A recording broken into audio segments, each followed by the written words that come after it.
نعرہ تکبیر، نعرہ رسالت، مدرسہ سعادت دارین۔ عثمان گنگیریا، بابو بھائی رک کر وہ تشریف لائے اور عثمان گنگیریا کو اپنے ہاتھوں سے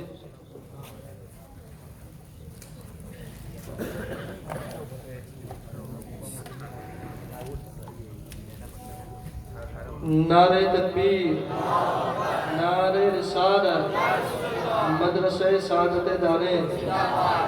اب ایک بچہ ہے ہمارا، انشاءاللہ وہ بھی بہت جلد حافظ کلاس میں بیٹھے گا۔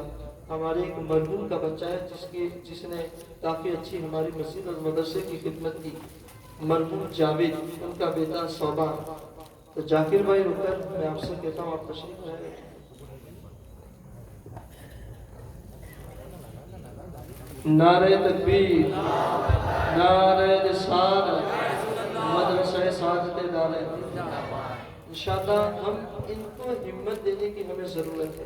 یہ بچے ہیں، بسا اوقات قرآن مجید ہے، اس کو یاد کرنا بڑا مشکل کام ہوتا ہے، لیکن آپ ہمت دیں انہیں۔ ہوتا ہے 2-3 سپارے کے بعد بچہ ہمت ہار جاتا ہے، لیکن والدین انہیں ہمت دے کہ بیٹا تو آرام سے یاد کر، تجھے یاد ہوگا، یہ آپ کی ذمہ داری ہے۔ انشاءاللہ ہم بھی پورا سپورٹ کریں گے جب تک یہاں رہیں گے، لیکن آپ کو بھی اپنی محنت کرنا ہوگا انشاءاللہ۔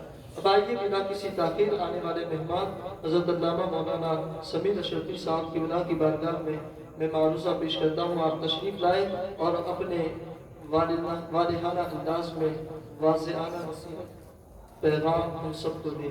نعرہ تکبیر، نعرہ رسالت، مدرسہ سعادت دارین، حضرت علامہ مولانا سمیع اشرفی صاحب کی بنا، نعرہ تکبیر، نعرہ رسالت۔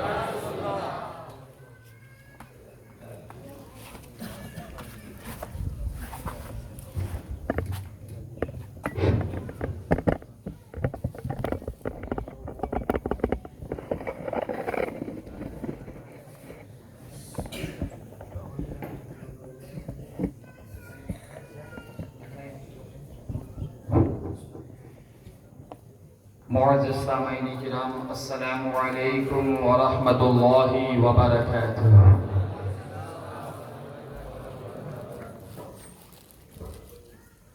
الحمد للہ ثم الحمد للہ، الحمد للہ الذی بعث فینا اشرف الانبیاء والمرسلین، ونشكره سبحانه على ما جعلنا من المسلمين، ونعوذ به جل جلاله من شرور أنفسنا ومن شرور الشياطين، ونشهد أن لا إله إلا الله وحده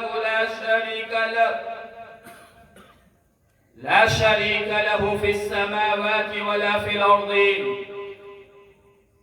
ونشهد أن سيدنا وسندنا وقائدنا وقدوتنا ومعلمنا ومربينا وغوثنا وغياثنا ونورنا وسرورنا ونبينا وحبيبنا وعزيزنا وكريمنا ورحيمنا وشفيعنا يوم العرض على الله، محمدا عبده ورسوله، صلاة وسلام عليك يا رسول الله الغفار، وعلى أهلك الأطهار وصحبك الأبرار، وعلى جميع أولياء الله الأخيار، وبعد، فأعوذ بالله من الشيطان الرجيم، بسم الله الرحمن الرحيم، قد جاءكم برهان من ربكم، صدق الله العظيم، إن الله وملائكته يصلون على النبي،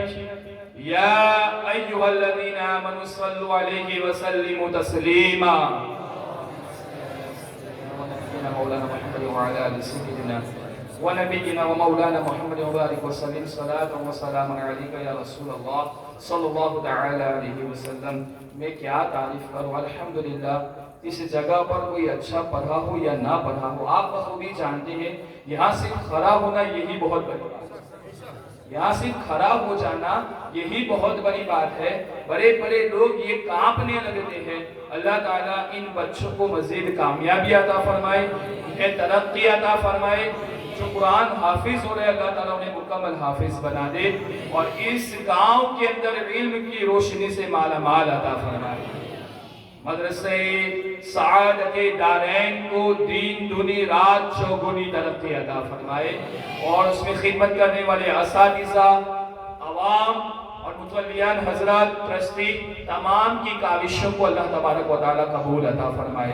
یہ آپ کی ہی کاوشیں ہیں، یہ آپ ہی کا باغ ہے جن کے یہ پھول کھل رہے ہیں، یہ آپ ہی کا باغ ہے جن کے یہ پھول کھل رہے ہیں۔ اگر آپ نہیں پڑھ پائے، وہ وقت ایسا نہیں تھا جو ہم کما حق ہو ایسا علم حاصل کر پائے، تو میرے دوستو ابھی بھی وقت نہیں گیا۔ اللہ تعالیٰ نے اگر آپ کو دولت سے نوازا ہے تو ان پر خرچ کیجئے۔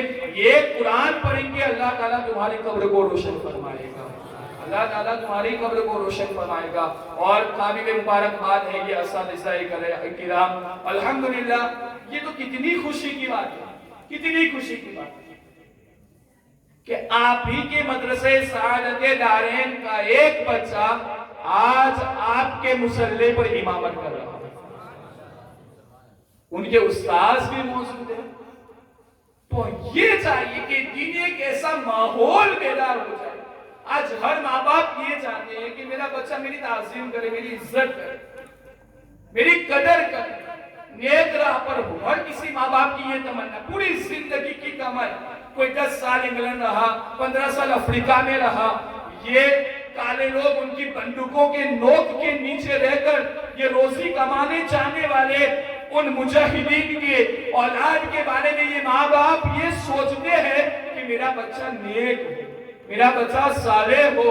میرے دوستو یہ نیک اور صالح کہاں سے بن کر نکلیں گے؟ یہ مدرسہ سعادت دارین۔ پہلے جو مدرسے نہیں ہوتے تھے، میں آپ کو بتا دوں، میرا موضوع نہیں ہے لیکن پہلے مدرسے نہیں ہوتے تھے، پہلے ماں باپ خود اتنے پڑھے لکھے ہوتے تھے کہ وہ اپنے بچوں کو تعلیم دیتے۔ دھیرے دھیرے علم میں کمی آئی تو کیا ہوا، لوگوں نے آسانی کے لیے مدرسے بنا دیے، مدرسین حضرات کو رکھ دیے، اور میرے دوستو اپنے بچوں کا یہ اہتمام کیا۔ ورنہ بڑے بڑے بزرگان دین کو اگر آپ دیکھیں گے نا تو آپ ان کی سیرت میں ملے گا کہ سب سے پہلے بسم اللہ خان انہوں نے اپنے والد سے پڑھی، ان کے والد سے پڑھی۔ میرے دوستو یہ ہماری کم نصیبی ہے، یہ ہماری کمزوری ہے کہ ہم دین کی طرف نہیں ہیں۔ اور یہ گاؤں کا آپ کا پیش امام، مجھے تو بتانے کی ضرورت نہیں، کہوں گا تو آپ کو یہ لگے گا کہ میں انہی کی لائن کا ان کی تعریف کر رہا ہوں، حالانکہ تعریف کی ذات تو اللہ تعالیٰ کی ہے۔ لیکن آپ کو یہ پھول دکھ رہے ہیں کہ کس طرح مہک رہے تھے، آپ نے ان کو دیکھ کر پتہ لگا لیا ہوگا۔ گاؤں ہی کے کچھ حضرات ایسے ہوتے ہیں کہ جنہیں لاگنیں ہوتی ہے۔ اللہ تبارک و تعالیٰ تمام کی خدمت کو اللہ تبارک و تعالیٰ قبول فرمائے۔ یہ سجاوت، جنہوں نے پیسہ بھی دیا، جنہوں نے محنت کی، جنہوں نے زبان سے کام لیا، اللہ تعالیٰ کل قیامت کے دن انہیں اجر عظیم عطا فرمائے۔ میں آپ کو بتا دوں، کہنے والے یہ کہتے ہیں کہ یہ فضول خرچ، کہنے والے اگر یہ کہ یہ فضول خرچ ہے، ان سے میں یہ کہنا چاہوں گا، میں ان کے اوپر تہمت بھی نہیں لگاتا، یہ حدیث کو سمجھے، خود حدیث کو سمجھے، لوگوں کی سنی ہوئی باتوں کو نہ۔ میں حدیث قدسی کا ذکر کر رہا ہوں۔ حدیث قدسی یہ کیٹیگری کیا ہے؟ مولانا شاکر صاحب بیٹھے ہوئے ہیں۔ حدیث قدسی کا مطلب قرآن کے بعد سب سے بڑا مرتبہ جس حدیث کا ہے وہ حدیث قدسی۔ الفاظ میرے آقا کے مفہوم اللہ، الفاظ میرے آقا کے مفہوم اللہ۔ پوری حدیث کریمہ تو یہ مفہوم کے طور پر میں سے تبرکن یہ ذکر کر دوں اللہ تعالیٰ ذکر کرتے ہیں لولاک لما خلقت الشمس لولاک لما خلقت القمر لولاک لما خلقت الدنیا لولاک لما خلقت الافلاک لولاک لما خلقت الجنہ لولا لما اظہرت الربوبیت.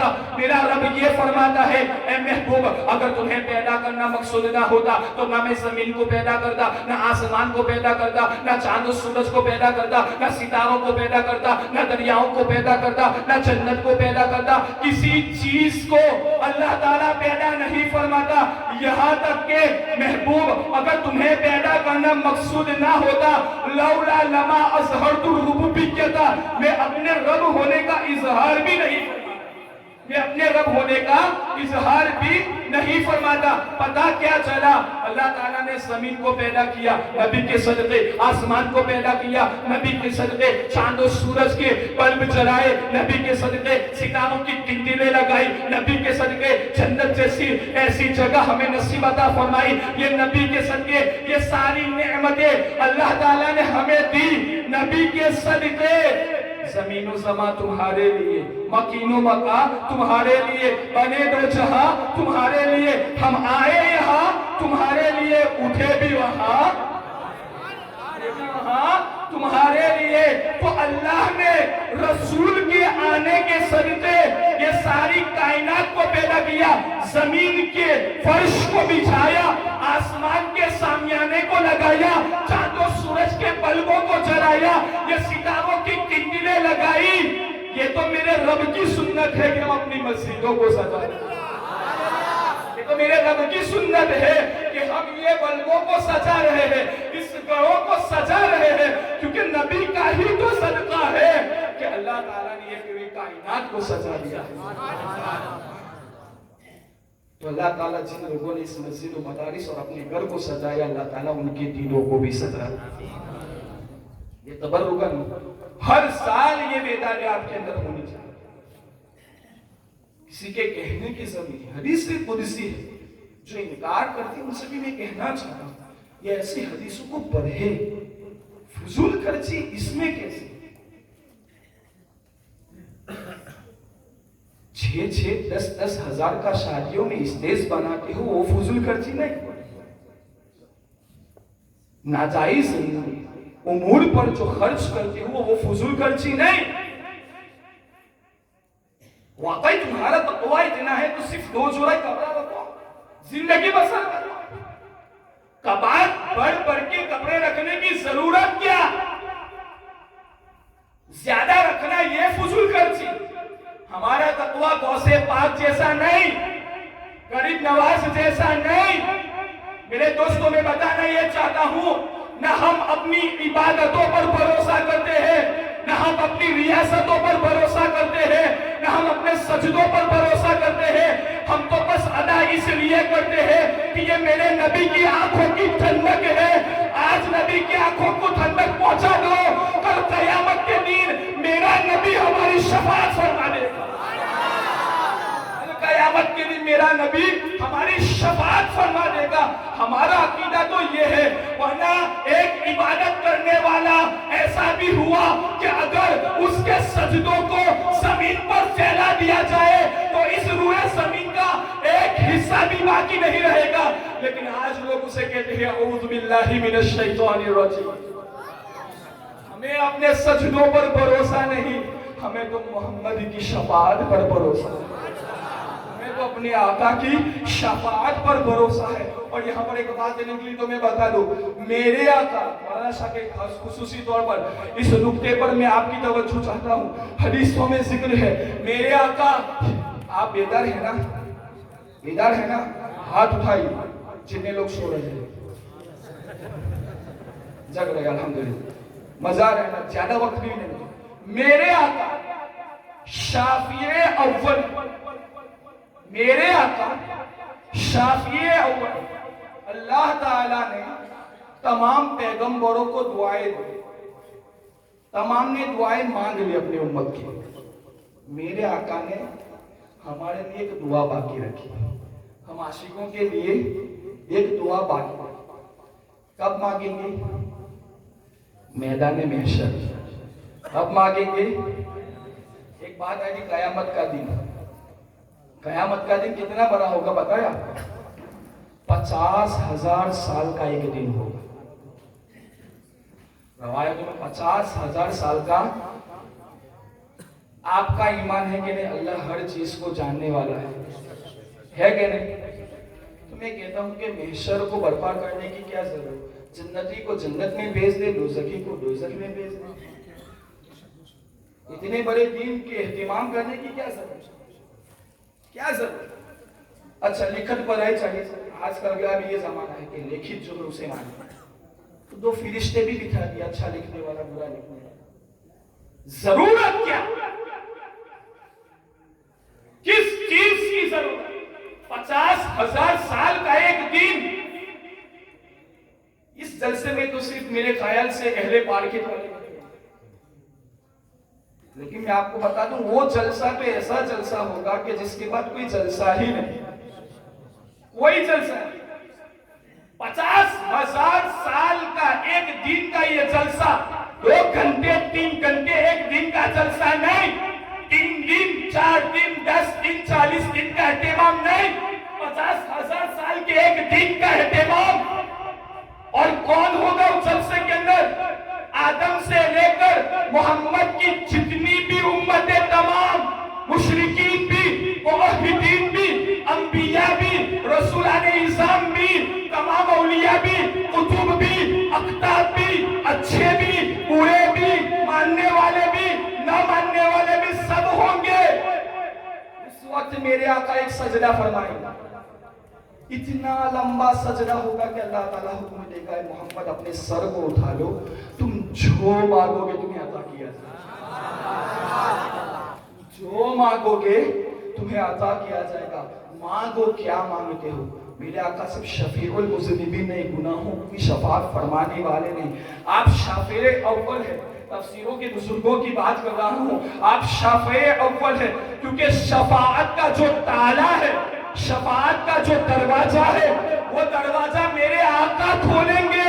اس کے بعد آدم سے لے کر عیسیٰ تک اللہ تبارک و تعالیٰ تب تک کسی کو اجازت نہیں دے گا کہ تم اپنی امت کی بخشش کروا دو جب تک میرے آقا اس شفاعت کے تالے کو نہیں کھولیں گے. جب میرے آقا شافع اول اس شفاعت کے تالے کو کھولیں گے تو اب رب اجازت دے گا آدم جسے چاہو تم بخشش کروا دو، عیسیٰ جس کی چاہو بخشش کروا دو، نوح جس کی چاہو بخشش کروا دو. تو پتا کیا چلا؟ میرے آقا صرف شافع المذنبین نہیں ہے بلکہ آدم کی بھی شفاعت فرمانے والے ہیں اور انبیاء کی بھی شفاعت. میرے آقا شافع اول ہے. یہ عقیدے کی بات ہے. میرے آقا شافع اول ہے. یہ میدان میں سے اگر 50,000 سال کا یہ دن نہ ہوتا، اذهبوا الى غیری، جب انبیاء کہتے، اولیاء کہتے، اقطاب کہتے، تو میرے رسول کے لواء الحم کے تلے یہ بھیڑ کون دیکھتا؟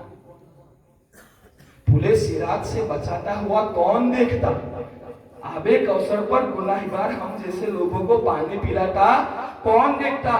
تو فقط اتنا سبب ہے بس میں انعقاد محشر کا اے محبوب تمہاری شان دکھائے جانے والے. اللہ اکبر یا رسول اللہ، اللہ اکبر یا رسول اللہ. بس اتنا سبب ہے. ایک محفل تو کیوں نہ اس محفل میں ہمیں شامل ہونا ہے تو پہلے سے اس کا اہتمام کرو.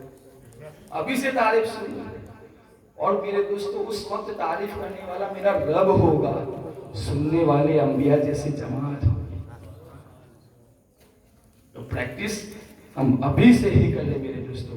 جیسے کہ میں نے پہلے ہی کہا، کیا پتا ہمارا کون سا سجدہ قبول ہوا ہے کہ نہیں قبول ہوا ہے کہ نہیں ہوا. یہ تو صرف ایک آپ سی بات کی جب بات نکل گئی. آج میرا وقت سنو کہ اللہ کی سرتبہ قدم شان ہے، انسان نہیں انسان، وہ انسان ہے. قرآن تو ایمان بتاتا ہے انہیں اور ایمان یہ کہتا ہے میری جان ہے. جو شیخ الاسلام کہتے ہیں وہ میری جان بھی، جان کی جان بھی، میرا ایمان بھی، روح ایمان بھی. اللہ کی سرکار میں آپ کو بتا دوں کہ کوئی انسان ایسا ہے جنگل و بیابان میں رہنے والا کہ جس کے پاس نہ قرآن کی باتیں پہنچی ہے نہ رسول کا کوئی پیغام پہنچا ہے، تب بھی اس کے اوپر اللہ پر ایمان لانا ضروری ہے۔ کیسے؟ وہ دیکھتا ہے نا چاند، سورج، ستارے، اس کا مطلب اس کا پیدا کرنے والا کوئی نہ کوئی ہے، اس کو بنانے والا کوئی نہ کوئی ہے۔ یہ مائک ہے، یہ آواز نکال، اس کا مطلب کوئی ہے جو اس کے بنانے والا۔ تو اس کو اللہ پر ایمان لانا ضروری۔ تو چاند، سورج یہ اس کے لیے دلیل۔ ایک بچی نے یہ آیت مکرمہ پڑھی، قد جاءکم برہان من ربکم۔ تو اللہ تعالی میرے آقا کو یہ نہیں فرمایا کہ تحقیق کے میں نے تمہارے پاس بیچا دلیل کو، بلکہ برہان اور دلیل میں ڈفرنٹ یہ ہے، تفاوت یہ ہے، فرق یہ ہے کہ دلیل سے سمجھا جاتا ہے، برہان سمجھاتا ہے دلیل۔ میرے آقا نے رب کو سمجھایا کہ رب کو جس نے چاند کو پیدا کیا۔ اور اگر ان چیزوں کی طرف اللہ کے رسول کے ہر عضو کی طرف اگر نظر ڈالی جائے تو ایک الگ الگ موضوع درکار ہوگا۔ جس کے چہرے کو قرآن نے والضحیٰ کہا، جس کے زلفوں کو واللیل اذا سجا کہا، جس کے سفر کو سبحان الذی اسریٰ کہا، ہر ادا کو قرآن میں اللہ تعالیٰ نے بیان فرمایا۔ تو الگ الگ موضوع چاہیے میرے دوستو۔ یہاں پر ایک عقیدے کی اور بات بتا دو، میرے آقا کا مقام کیا ہے کوئی بیان ہی نہیں کر سکتا، کوئی بیان نہیں کر سکتا۔ کیوں؟ ہمارے عقیدے کی بات ہے کہ جہاں مومنوں کے مقام کی انتہا ہوتی ہے، ختم ہوتا ہے، وہاں ولیوں کے مقام کی ابتدا ہوتی ہے۔ جہاں ولیوں کے مقام کی انتہا ہوتی ہے، وہاں شہیدوں کے مقام کی ابتدا ہوتی ہے۔ جہاں شہیدوں کے مقام کی انتہا ہوتی ہے، وہاں صدیقوں کے مقام کی ابتدا ہوتی ہے۔ جہاں صدیقوں کے مقام کی انتہا ہوتی ہے، وہاں نبیوں کے مقام کی ابتدا ہوتی ہے۔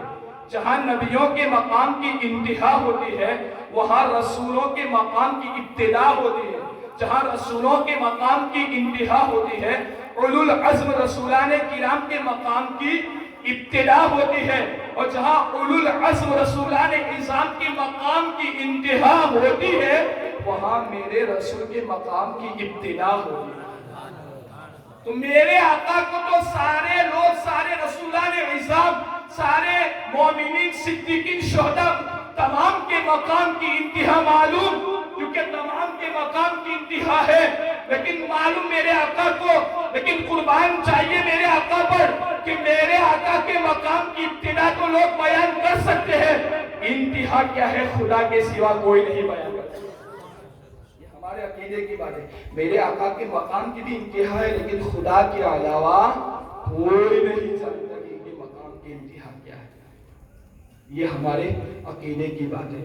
اور جو چیز جس کی نسبت میرے آقا سے ہو جائے، جس کی نسبت میرے آقا سے ہو جائے، وہ مٹی مدینہ شریف کی جہاں میرے آقا کا جسم لگا ہوا ہے، مفسرین کرام فرماتے ہیں وہ عرش سے بھی افضل ہے، کعبہ سے بھی افضل ہے۔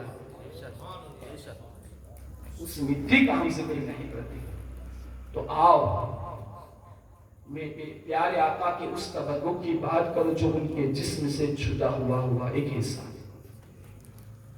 پورے جسم کی تو بات نہیں کروں گا میرے دوستوں، ورنہ صرف انگلی یا ناخن یا ہر چیز پر بات کرنی ہوگی تو گھنٹوں کے گھنٹوں نکل جائیں گے، لیکن آقا کی سیرت پر ہم بیان مکمل نہیں کر پائیں گے۔ اس موئے مبارک کی میں بات کرنا چاہتا ہوں، آپ کو کچھ دے کر جانا چاہتا ہوں۔ میں اپنی تقریر میں واہ واہی نہیں چاہتا، میں یہ سمجھتا ہوں میری تقریر کو آپ سمجھو اور اپنے لباس کے اندر اتارو۔ جو لوگ نہیں مانتے انہیں سمجھانے کی کوشش کرو، کیونکہ آج میں آپ کے سامنے جو حدیثیں پڑھنے جا رہا ہوں وہ کوئی کسی ایسی ویسی کتابوں کی حدیثیں نہیں بلکہ بخاری شریف، مسلم شریف، ابن ماجہ کی حدیث کریمہ ہے۔ اور بخاری شریف کون سی کتاب ہے؟ اصح الکتب بعد کتاب اللہ کی باری الصحیح البخاری، کہ قرآن مجید کے بعد اس روئے زمین پر سب سے بڑا مرتبہ جس کتاب کا ہے وہ بخاری شریف کا ہے۔ تو میرے دوستو اس بخاری شریف کے اندر یہ حدیث کریمہ ہے کہ ان رسول اللہ صلی اللہ تعالی علیہ وسلم لما حلق رأسه كان ابو طلحہ اول من اخذ من شعره۔ اللہ کے رسول صلی اللہ تعالی علیہ وسلم کی یہ حدیث کریمہ یہ فرماتی ہے کہ بے شک اللہ کے رسول صلی اللہ تعالی علیہ وسلم نے جب اپنے بال مبارکہ کو کٹوایا، حلق کروایا، تو وہ پہلے صحابی رسول ابو طلحہ تھے کہ جس نے میرے آقا کے منہ مبارکہ کو حاصل کیا۔ حضرت ابو طلحہ جس نے منہ مبارکہ کو سب سے پہلے حاصل کیا، اس صحابی کا نام کیا؟ مجلس سے بولیا حضرت ابو طلحہ۔ کیا نام ہے؟ کیا نام ہے؟ تو حضرت ابو طلحہ نے اس منہ مبارکہ کو لیا۔ آؤ میں آپ لوگوں کے سامنے مسلم شریف کی دوسری حدیث کریمہ پیش کروں کہ پیارے آقا صلی اللہ تعالی علیہ وسلم نے جب رمیہ جمار کیا، تینوں ستونوں پر کنکریاں ماری، تینوں ستونوں پر کنکریاں مارنے کے بعد پیارے آقا صلی اللہ تعالی علیہ وسلم نے قربانی کی۔ قربانی کرنے کے بعد ایک حجام کو بلایا، حجام کو بلانے کے بعد آپ نے ثم دعا ابا طلحہ، پھر حضرت ابو طلحہ کو بلایا۔ حضرت ابو طلحہ کو بلانے کے بعد یہ حدیث کریمہ ایسی حدیث کریمہ ہے کہ جس سے آپ کو پتا چل جائے گا کہ آج ہر گاؤں کے اندر، ہر گلی کے اندر میرے آقا کے منہ مبارک کیسے پہنچے۔ میرے آقا صلی اللہ تعالی علیہ وسلم نے حجام کو بلایا، پھر ابو طلحہ کو بلایا۔ حضرت ابو طلحہ کو بلانے کے بعد حجام سے کہا میرے داہنی طرف کے بال کو حلق کر دے، کاٹ دے۔ میرے آقا صلی اللہ تعالی علیہ وسلم کے داہنی جانب کے بال مبارکہ کو کاٹا گیا۔ ثم اتاہ ایاہ، پھر حضرت ابو طلحہ کو میرے آقا صلی اللہ تعالی علیہ وسلم نے وہ بال مبارک دے دیے۔ حجام کو فرمایا دوسری جانب کے بال مبارکہ کو کاٹو، دوسری جانب کے بال مبارکہ کو کاٹا گیا۔ پھر ان بالوں کو بھی حضرت ابو طلحہ کو دیا گیا۔ اس حدیث کے اندر غور کرنے والی بات یہ ہے اور مزے والی بات یہ ہے کہ اس حدیث کے اندر میرے آقا نے فرمایا فَأَقْسِمْهُ بَيْنَ النَّاسِ، اے ابو طلحہ ان منہ مبارکہ کو لوگوں کے درمیان بانٹ دو، لوگوں کے درمیان بات دو۔ اس منہ مبارکہ کی جو آپ زیارت کرتے ہیں میرے دوستو، میرے آقا نے یہ اپنا تبرک دیا ہے۔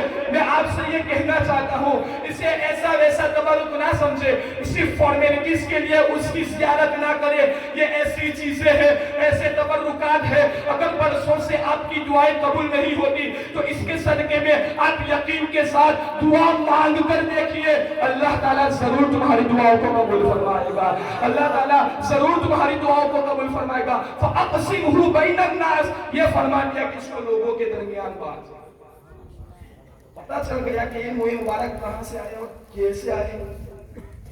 میرے آقا نے فرمایا لوگوں، کن لوگوں کے درمیان؟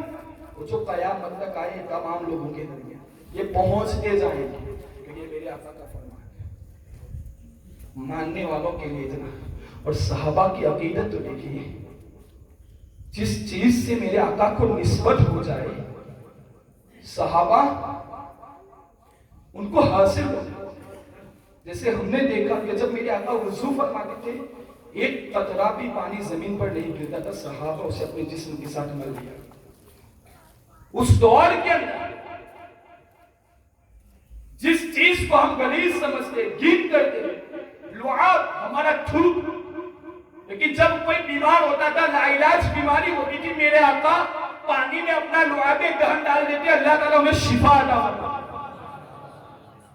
اور یہ صحابہ کو گھن یہ سمجھتے تھے کہ یہ تبرک ہے میرے آقا، یہ میرے آقا کا تبرک ہے، اسے پی جایا کرتے تھے۔ ارے جس کھارے کنویں کے اندر میرے آقا لعاب ڈالے، آج بھی اس کا پانی میٹھا نکلے، آج بھی اس کا پانی میٹھا نکلے۔ یہ میرے آقا کی شان ہے میرے دوستو، یہ میرے آقا کی شان ہے۔ تو صحابہ تو جی جان سے محبت کرنے والے، جس چیز کو میرے آقا سے نسبت ہو جائے اس چیز کو دل و جان سے مانتے تھے۔ آؤ میں آپ کو حضرت علی سے ایک روایت ہے کہ آپ صلی اللہ تعالی علیہ وسلم نے فرمایا کہ من ادا شعرۃ من شعرہ، کہ جس شخص نے میرے بالوں میں سے کسی بال کی بھی ادبی کی، فالجنت علیہ حرام، تو اس پر میری جنت حرام، اس پر بال کی گستاخی معاف نہیں. بال کی گستاخی کیوں آقا فرمائے؟ کیونکہ جنت کو بھی آقا کے صدقے میں پیدا فرمایا اللہ تعالیٰ. فالجنت علیہ حرام. میرے دوستو یہ بھی حدیث کریمہ بخاری سمجھ کے بھی شان محمد عربی سمجھا نہیں تو پھر وہ پڑھا. بھی بخاری کے اندر میرے آقا کی شان ہے میرے دوست. اور یہاں پر میں ایک چیز اور بتا دوں. صحابہ جب میرے آقا صلی اللہ تعالی علیہ وسلم جب بھی منہ مبارک کٹوانے کے لیے بیٹھتے ایک بال بھی میرے آقا کا زمین پر نہیں ملتا، صحابہ اپنے پلکوں میں اٹھا لیا. صحابہ کا اس عمل کو اللہ کے رسول کے سامنے کرنا اس بات کی دلیل ہے کہ ان چیزوں سے برکت حاصل ہے. اگر ایسا کرنا غلط ہوتا تو آقا کو نبی ہونے کے ناطے ان صحابہ کو روکنا ضروری. کہ آپ صاحب شریعت ہیں، آقا کا ان چیزوں سے نہ روکنا اس بات کی دلیل ہے کہ قیامت تک اس منہ مبارک کی حفاظت اور عزت کرنے کی ذمہ داری ہماری ہے. اسے عام نہ سمجھو. پردے میں رہنے والی میری خواتین اسلامیہ، ہم ادھر ادھر باتیں جن کے پاس کوئی شریعت نہیں، شریعت کے خلاف ہاتھوں میں 5 انگوٹھیاں ہم باندھتے ہیں. حضرت سلیمان کے تخت کے پاس ان کی امت جاتی، جب کوئی وبا آتی اللہ تعالیٰ تخت سلیمان کے صدقے ان کی دعا قبول فرما لیتا تھا اور ان کی وباؤں کو دور فرما دیتا تھا. تخت سلیمان کے جسم کا حصہ نہیں، لیکن منہ مبارک میرے آقا کے جسم کا حصہ ہے. اس تبرک سے زیادہ کہیں اہمیت رکھنے والا ہے. آؤ میں بخاری شریف کا ایک واقعہ اور بتاؤں. میں زیادہ دیر نہیں رہوں گا آپ لوگوں کے سامنے، میں اپنے خطاب کو ختم بھی کروں گا، وقت زیادہ ہو رہا ہے. حضرت عثمان بن عفان یہ صحابی رسول، ان کی عورت نے انہیں ایک پیالہ دیا. کہاں؟ اسے ام سلمہ کے پاس لے جا. ہوتا یہ تھا کہ اس دور کے اندر جب بھی کسی کو کوئی نظر لگتی یا کوئی بیمار ہوتا تو پانی کا پیالہ لے کر حضرت ام سلمہ کے پاس پہنچ جاتا. اس پیالے کے اندر حضرت ام سلمہ کیا ڈالتے ہیں، لوگ ان کے پاس جایا کرتے. ہم ایک مرتبہ دیکھا گیا کہ کہیں کسی کا چمتکار ہے تو ہم پوری بھیڑ وہاں پر چلی جاتی.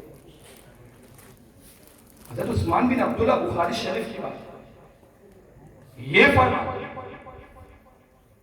کہ حضرت ام سلمہ کے پاس آقا کی منہ مبارک تھی کہ جب بھی کوئی وہ پانی کا پیالہ لے کر حضرت ام سلمہ کے پاس جاتا، وہ کیشوے مبارک، وہ زلف مبارک، وہ منہ مبارک جو بھی میرے آقا کا تھا، حضرت ام سلمہ اس پانی کے پیالے میں ڈال دیتی. اللہ تعالیٰ اس منہ مبارک کے صدقے میں ان بیماریوں کو دور فرما دیتا. یہ برکت اس کو کوئی نظریں بد لگ جاتے تھے، اللہ ان نظروں کو بھی دور فرما دیتا. آخری بات میں آپ لوگوں کے سامنے عرض کروں، ایسی شخصیت کی جس پر سب کا اتفاق ہے نا. سننے کے موڈ میں آپ سننے کے موڈ میں ہے کہ نہیں؟ حضرت شاہ ولی اللہ محدث غالباً انفاس العارفین کے اندر یہ نقل فرماتے، ان کے والد گرامی شاہ حبیب کا واقعہ نقل فرماتے. ان کے والد اتنے شدید بیمار ہو گئے، انہوں نے حیات یعنی زندگی کی امید چھوڑ دی. اب میں زندہ اٹھنے کی بھی طاقت نہیں، زندگی کی امید انہوں نے چھوڑ دی. شاہ ولی اللہ محدث دہلوی نقل فرماتے ہیں یہ کون شخصیت ہے کہ جس کا سلسلے اسناد ان کی دہلیز سے ہر کسی کے گزر، چاہے وہ اہل سنت کا طبقہ ہو، اہل دیوبند کا طبقہ ہو یا اہل حدیث کا طبقہ ہو، سب کے یہاں یہ معتبر شخص ہے. سب لوگ ان کی حدیثوں کو وہ اپنی کتابیں لکھتے ہیں. شاہ ولی اللہ محدث دہلوی کہ میرے والد شدید بیمار ہو گئے کسی ندا دینے والے نے ندا دی کہ تمہاری بیمار کرسی کے لیے طبیب دو عالم تشریف لانے اور تمہارے قدموں کے جانب سے آئے گی. شاہ حبیب فرماتے ہیں کہ میرے قدموں کا جو حصہ ہے اسے کی طرف سر کر. رات میں خواب کے وقت میرے آقا تشریف بھی لائے, میرے آقا تشریف لائے اور شاہ حبیب کے سر پر ہاتھ پھیر دیا. آقا کا ہاتھ پھیرنا تھا, کیا بیماری کیسی بیماری سب غائب ہو گئی, کیا بیماری کیسی بیماری سب غائب ہو گئی. میرے دوستو فرماتے ہیں یہ بات چیت ہوتی ہے. حضرت شاہ حبیب فرماتے ہیں برسوں سے یہ تمنا تھی کہ آقا کے روئے مبارک مجھے مل جاتی. آقا صلی اللہ تعالی علیہ وسلم نے ان کے تصور کو بھی پہچان لیا. علم غیب کے عالم تو اور کیا ہوگا میرے دوستو. آقا صلی اللہ تعالی علیہ وسلم نے اپنے ریش مبارکہ میں ہاتھ پھیرا تو دو موئی مبارک آئے, حضرت شاہ حبیب کو عطا کر دیے. حضرت شاہ حبیب بیدار ہوئے تو پہلے چراغ منگایا کہ وہ موئی مبارک کہاں ہے. ہاتھوں میں موئی مبارکہ کو نہیں پایا تو کیا کیا, متفکر ہو گئے. تو میرے دوستو کیا کیا, مراقبہ کیا. تو آپ صلی اللہ تعالی علیہ وسلم نے فرمایا وہ جو موئی مبارک میں نے تجھے دیے تیرے تکیے کے نیچے ہے. جیسے ہی تکیے کا اٹھانا تھا وہ دونوں موئی مبارک وہیں پہ.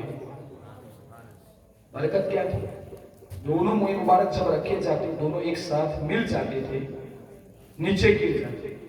جب بھی شاہ ولی اللہ محدث دہلوی فرماتے ہیں جب بھی اس پر درود پڑھا جاتا وہ دونوں موئی مبارک کھڑے ہو جاتے اور الگ ہو جایا کرتے, کھڑے ہو کر وہ الگ ہو جایا کرتے تھے میرے دوستو. اور اسی کے تعلق سے وہ کچھ واقعات نقل کرتے ہیں میرے دوستو. حضرت خالد بن ولید سے پوچھیں, ان کی بھی قسمت کا ستارہ چلتا نا, ان کے پاس بھی اللہ کے رسول کے کوئی مبارک ہے جو ان کی ٹوپی کے اندر انہوں نے سیدھے ہوئے تھے, ان کی ٹوپی کے اندر انہوں نے سیدھے ہوئے تھے. ہر جنگ کے اندر اللہ تعالیٰ نے انہیں فتح عطا فرمائی. یہ نہیں کہہ رہے کہ میری طاقت سے اس جنگ کو فتح کیا, بلکہ یہ کہہ رہے ہیں کہ آقا کے اس موئے مبارکہ کے صدقے میں اللہ تعالیٰ نے مجھے فتح عطا فرمائی.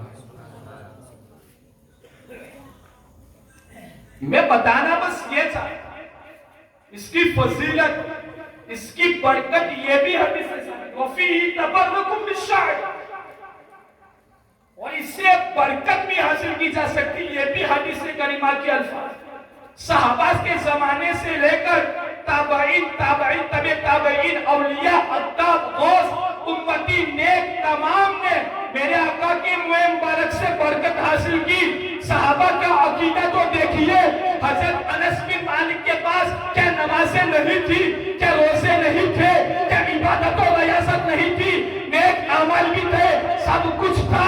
لیکن حضرت انس بن مالک فرماتے ہیں کہ جب میرا انتقال ہو جائے تو میرے پاس جو موئے مبارک ہے میری قبر کے اندر رکھ دینا, تاکہ رب پوچھے گا کہ کیا لایا ہے تو میں کہہ دوں گا کہ میرے آقا کا موئے مبارک لے کر.